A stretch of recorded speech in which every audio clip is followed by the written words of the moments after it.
Akin na yung anak ko! Don't do it personal. A little longer than a few minutes later. Meanwhile, Ikulong mo na yan. Alam naman natin kung sino sila. Ikulong mo na. Kunin mo lahat ng pera nila. Pagbenta mo na yung mga bahay nila, ibalik sa ano. What would then I be accused of if we did that? Secondly, if basta-basta lang tayo nagsasabi hindi maganda ebidensya, basta kasuhan mo na. Kung nanalo, kung maakwit, dahil hindi maganda ang pagkahanda ng kaso, technicality. Nagka-technicality. Can you imagine these people who have stolen billions from the government and from the people, nakawala dahil hindi maganda ang pagka-handle ng ebidensya. Just be yung nagmamadali, yung hindi maaari yan. Hindi delikado tayo. Kaya natin sabihin ko sa pulis, dakipin nyo na yan. Basta ikulong nyo, bahala na. Anong mangyayari doon? Sira yung kaso natin and you cannot charge.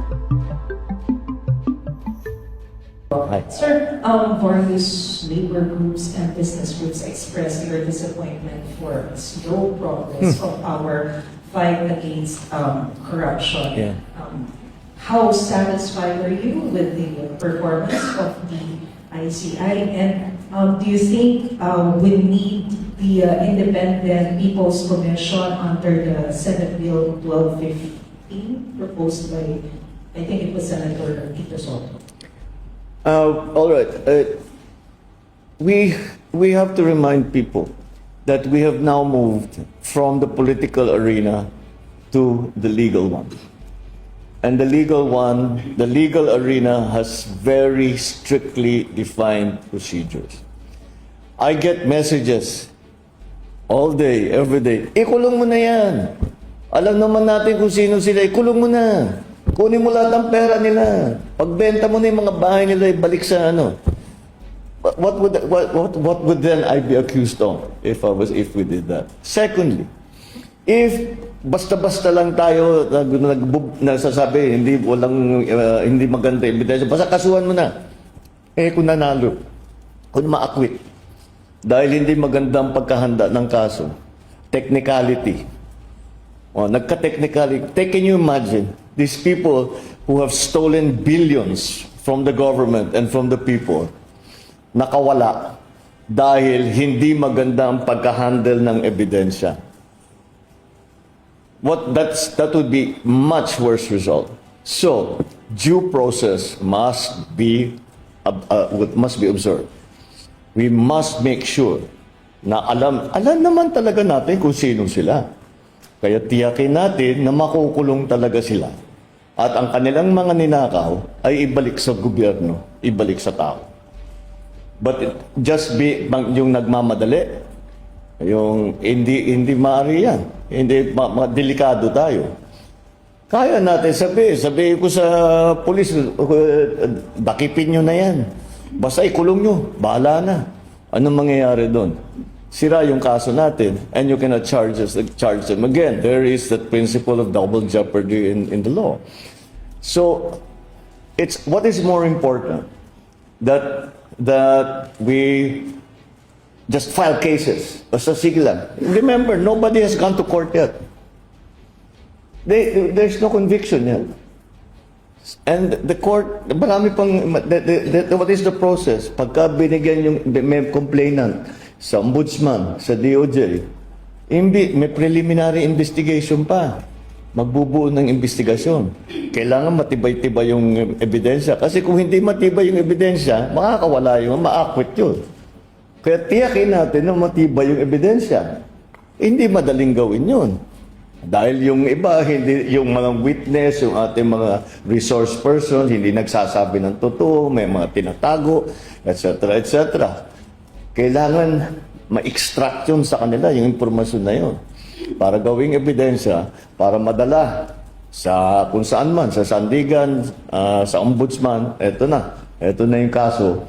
At malalaman natin na tiyak na makita natin na yung talagang alam natin na gumawa ng katiwalian, na nagnakaw talaga sa gobyerno, ay magbabayad. And magbabayad they will pay for it with their liberty, and they will pay for it with treasure that they have taken away from government. I think it's more important that we get one chance at this. Isa lang ang chance natin. We cannot waste that opportunity to bring justice to those people, to bring those people to justice, and to bring justice to the Filipino people. So, do you want to get it done quickly, or do you want to get it done right? That's the choice that we have. So I understand the frustration because we do have a very good idea about who these people are. But you have to take them to court. You have to present evidence. They have to be convicted.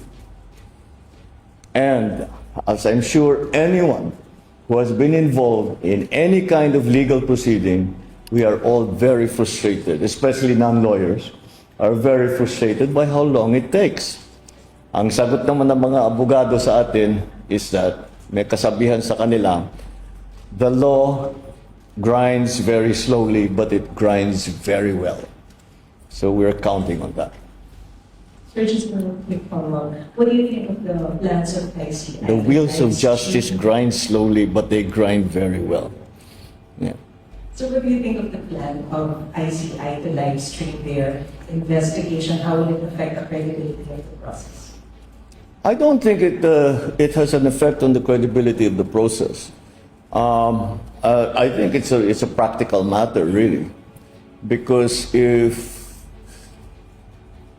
the problem that the ICI has right now when it comes to the issue of live streaming and other issues is hindi pa nabubuo yung kanilang rules.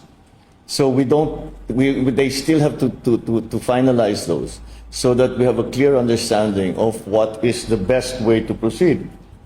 Will live streaming help? Will it not? So we just have to wait for the ICI to make that decision for themselves.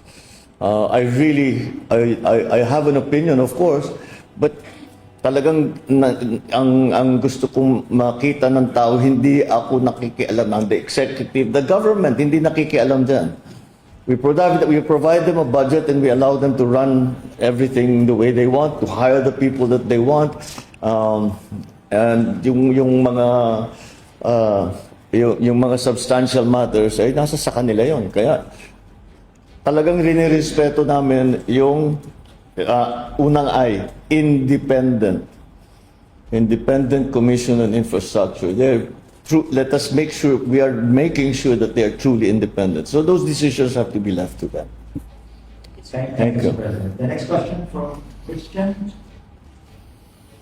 Sir, with the rules of tension on the Philippines as the ASEAN chair, how would you respond to the concerns that domestic corruption issues could overshadow the country's leadership in the regional south, sir?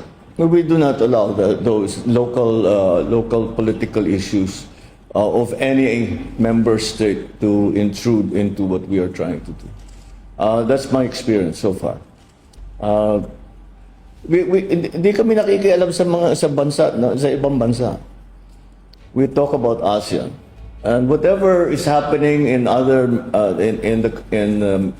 other countries who belong to ASEAN, it doesn't really enter into our conversation. It does not make a difference to the directions that we would like to take, the initiatives that we would like to make. So, hindi siguro, in my experience so far, kasi alam naman natin yung mga ibang bansa, wala pa naman tayo, hindi pa naman tayo siya. May konting gulo dun sa kanila, may pumutok na issue sa kanila, pero hindi pumapasok sa usapan. Pagka nasa plenary na kami, pinag-uusapan na ano yung gagawin natin sabay-sabay. Because it doesn't matter for the decision making of ASEAN. They're not around. The only thing that matters to the decision making process in ASEAN is what each member is willing to do and agrees to do. If they agree in the concept, this is what dito tayo, lalapit tayo dito sa bansang ito, whatever it is. Or we'll open up a center for cultural exchange. O kung sumang-ayon lahat, sumang-ayon lahat. Walang kinalaman kung ano yung sitwasyon nila dun sa local. Hello, sir. So are you sharing these values of combating corruption to Of? the member state? Sharing the recommend These values and principle removed to fight corruption, sir. to To the members of the ASEAN. what will I propose to the members of the ASEAN? These values of combating corruption, sir. We all want to combat corruption. It's not. I'm not there. I'm not there. Even if you're the chair, hindi mo inuutusan ito mga ito. These are presidents and prime ministers and one king, a sultan. So it's not in our. We have no place to tell them that this is what you should do, this is what you should not do. Maybe the most you can say is that I believe ASEAN should head in this direction. Do you agree? We don't agree. Why not? Then maybe we can work around it. That's how the process goes. Can you imagine if we started telling them what to do? Wala na, sira na yung buong proseso.